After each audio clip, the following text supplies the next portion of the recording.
สวัสดีทุกคนมื้อนี้เราจะมาแก้ข้อที่16สำหรับคำถามค้นคว้าเลขวิทยาลัยปีที่1เนาะข้อที่16จงส่องหาเงินที่ต้องชำระประจำเดือนจากเงินกู้ยืม29,000 ดอลลาร์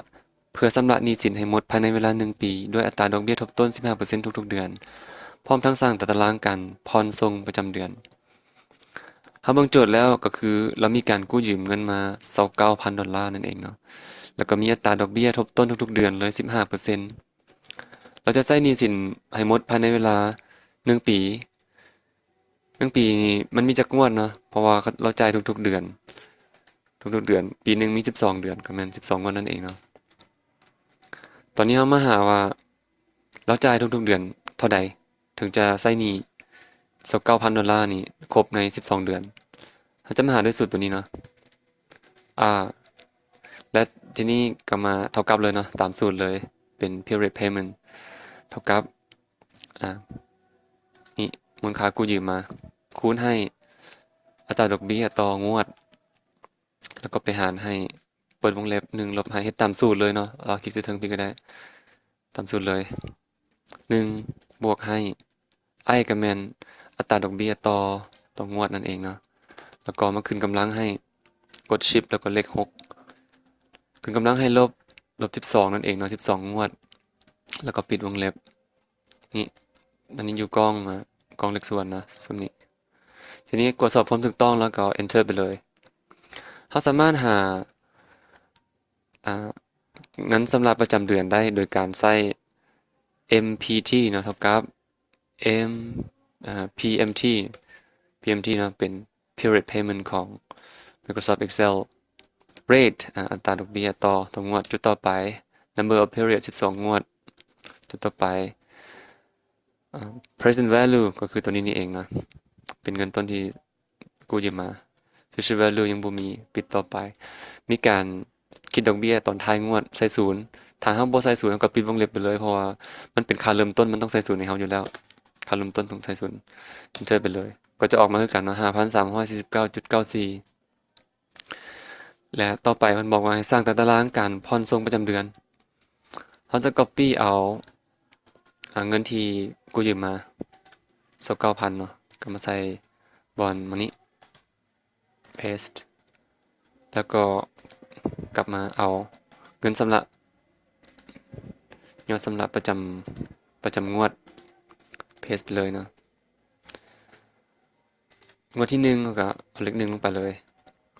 แต่ตอนนี้เราจะคลิกขวาแล้วก็ใส่ separator ให้มันตอนนี้เรามาใส่ตารางให้พร้อมก็ดีเนาะ2งวดบ่เป็นหยังเนาะ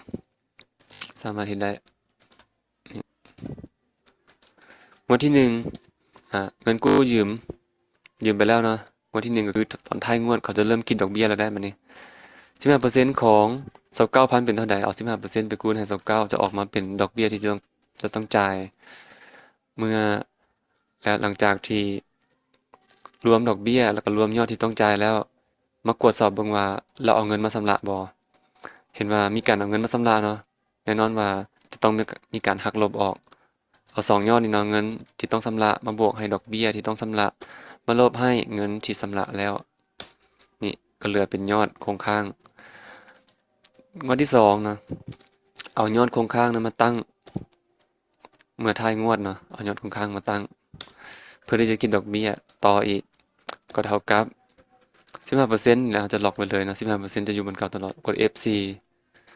ไปคูณให้15%ของ28,000เนาะหรือว่า28,000เองมันจะออกมาเป็นเงินเท่าใดนี่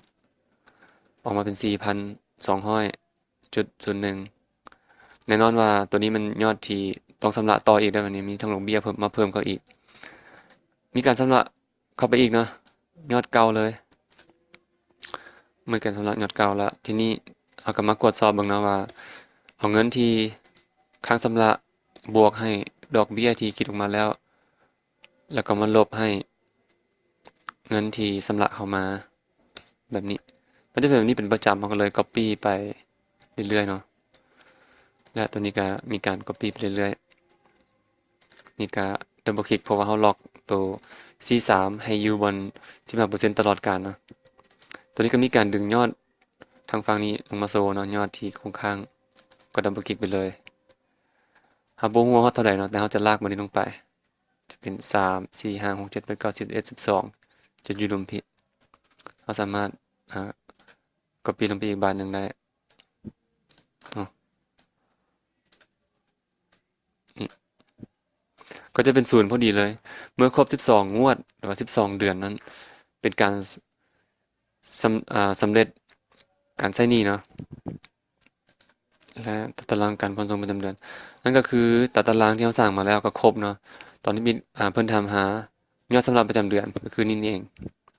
และตัดตารางการผ่อนส่งประจำเดือนนี่ผ่อนส่งเลยแล้วก็จบด้วยศูนย์ก็คือชำระหนี้เสร็จสิ้นนั่นเองเนาะนี่ก็คือข้อที่